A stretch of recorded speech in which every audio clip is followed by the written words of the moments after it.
아멘. 감사합니다. 오늘 하나님께서 우리에게 주시는 말씀은 사무엘상 30장 15절에서 25절까지 말씀 우리 함께 봉독하겠습니다.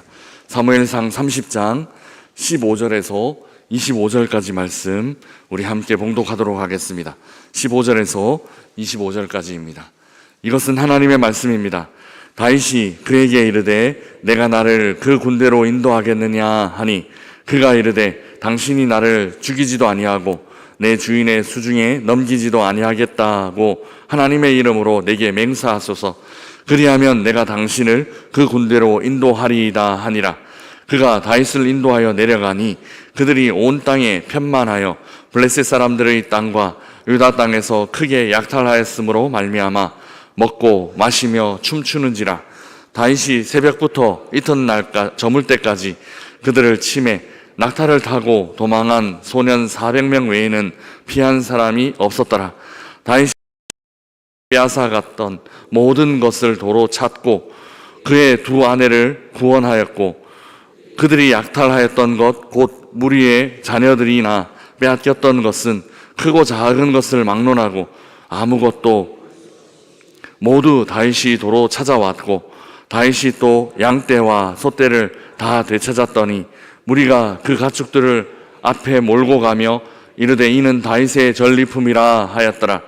다윗이 전에 피곤하여 능히 자기를 따르지 못하므로 부솔 시내에 머물게 한 200명에게 오매 그들이 다윗과 그와 함께한 백성을 영접하러 나오는지라.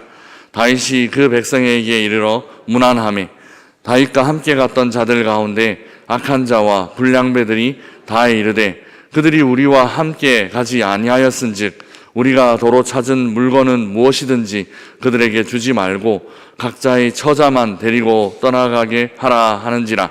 다윗이 이르되 나의 형제들아 여호와께서 우리를 보호하시고 우리를 치러 온 그 군대를 우리 손에 넘기셨은즉 우리가 우리에게 주신 것을 너희가 이같이 못하리라. 이 일에 누가 너희에게 듣겠느냐? 전장에 내려갔던 자의 분깃이나 소유물 곁에 머물렀던 자의 분깃이 동일할지니 같이 분배할 것이니라 하고 그날부터 다윗이 이것으로 이스라엘의 율례와 규례를 삼았더니 오늘까지 이르니라. 아멘.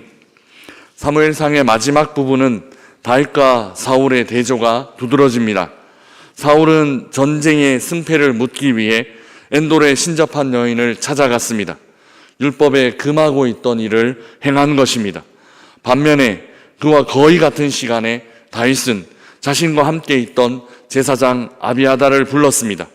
아비아달에게 에봇을 가져오게 하고 그 에봇 안에 있는 우림과 둠밈을 사용하여 아말렉을 향한 하나님의 뜻을 여쭈었습니다. 이는 율법에서 허락한 하나님의 뜻을 여쭙는 방법입니다. 다윗은 하나님의 뜻을 확인하고 바로 아말렉을 뒤쫓아갔습니다. 이 일은 생각보다 쉬운 일이 아니었습니다. 하나님께서 이기겠다, 하나님께서 아말렉을 네 손에 붙이겠다라고 말씀해 주셨으니 그것 어렵겠나 하는 마음이 들 수 있지만 사실 이 일은 생각보다 쉬운 일은 아니었습니다. 말씀드린 것처럼 다윗과 함께한 사람들은 지금 매우 지쳐있는 상황이었기 때문입니다. 그들은 사흘 동안 80km가 넘는 길을 행군하여 왔고 시글락에 도착했을 때도 마음껏 편히 쉴 수가 없었습니다. 성이 파괴되었고 가족들이 사로잡혀간 그런 상황이었기 때문입니다.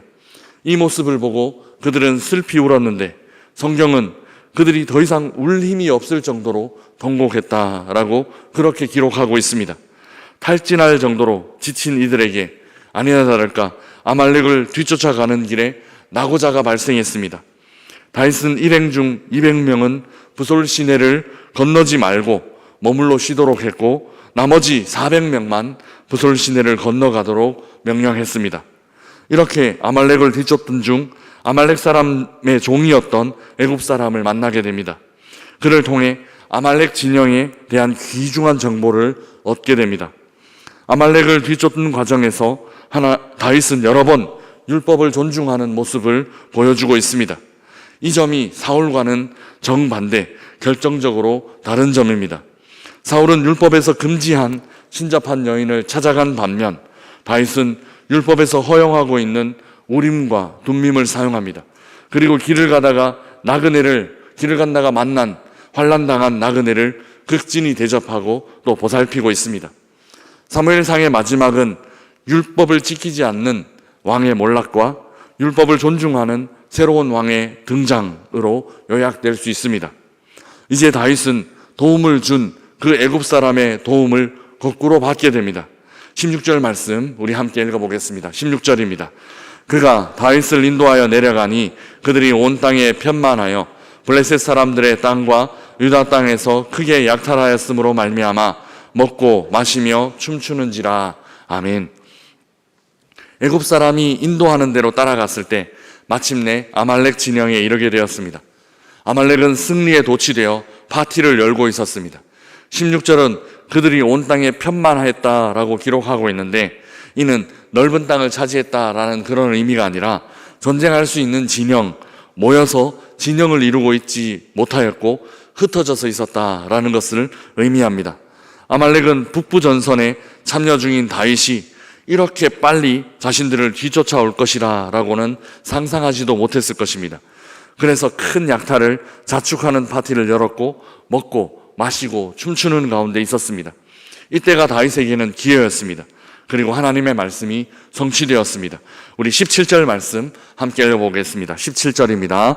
다윗이 새벽부터 이튿날 저물 때까지 그들을 치매 낙타를 타고 도망한 소년 400명 외에는 피한 사람이 없었더라. 아멘. 다윗의 기습은 새벽부터 저녁까지 계속되었습니다. 방심하고 있는 적이어서 아마 쉽게 제압할 수 있었을 것입니다. 겨우 400명이 낙타를 타고 도망쳤다, 그렇게 성경은 기록하고 있습니다. 오늘 본문은 이 싸움을 통해 빼앗겼던 모든 것을 다시 찾아왔다라고 정리합니다. 우리 18절 19절 말씀 함께 읽어보겠습니다. 같이 읽겠습니다.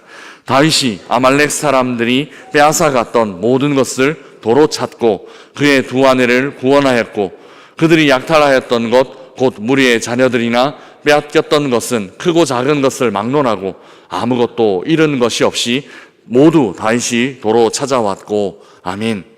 다윗은 두 아내를 포함하여 아말렉에 빼앗겼던 가족들과 재산들을 모두 되찾아왔습니다. 19절은 아무것도 잃은 것이 없이 도로 찾아왔다라고 기록하고 있습니다. 이는 완전한 회복을 의미합니다.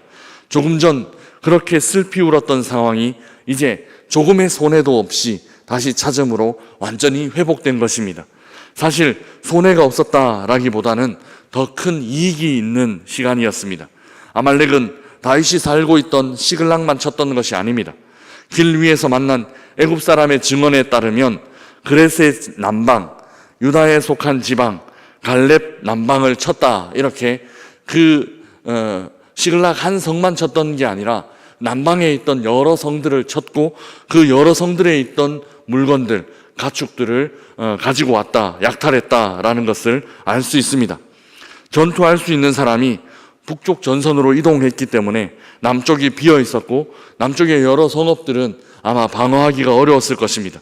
그래서 그 블레셋 남쪽 지역 그리고 유다의 남쪽 지역이 비어 있었고 아말렉의 약탈을 당할 수밖에 없었습니다. 다윗은 자신이 잃어버린 물건과 사람들 뿐만 아니라 아말렉 사람들이 원래 갖고 있었던 것, 그리고 그들이 그렛과 유다 지방에서 빼앗아온 가축과 물건들을 모두 취할 수 있었습니다. 그래서 다윗은 이전에 잃어버렸던 것들보다 훨씬 더 많은 것을 갖고 시글락으로 돌아갈 수 있었습니다. 이제 이 전리품을 어떻게 처리할지가 새로운 문제가 됩니다. 전리품의 분배의 문제가 공동체 안에서 애매한 분쟁거리가 되었기 때문입니다. 아말렉과 직접 싸운 400명 중 일부가 부솔 시내가에 남아있던 200명에게 전리품을 주지 않으려고 했기 때문입니다. 22절에 보면 전리품은 주지 말고 그냥 처자식들만 돌려보내자, 이렇게 주장했습니다. 이 분쟁에 다윗이 직접 개입합니다. 우리 24절 말씀 함께 읽어보겠습니다. 24절입니다.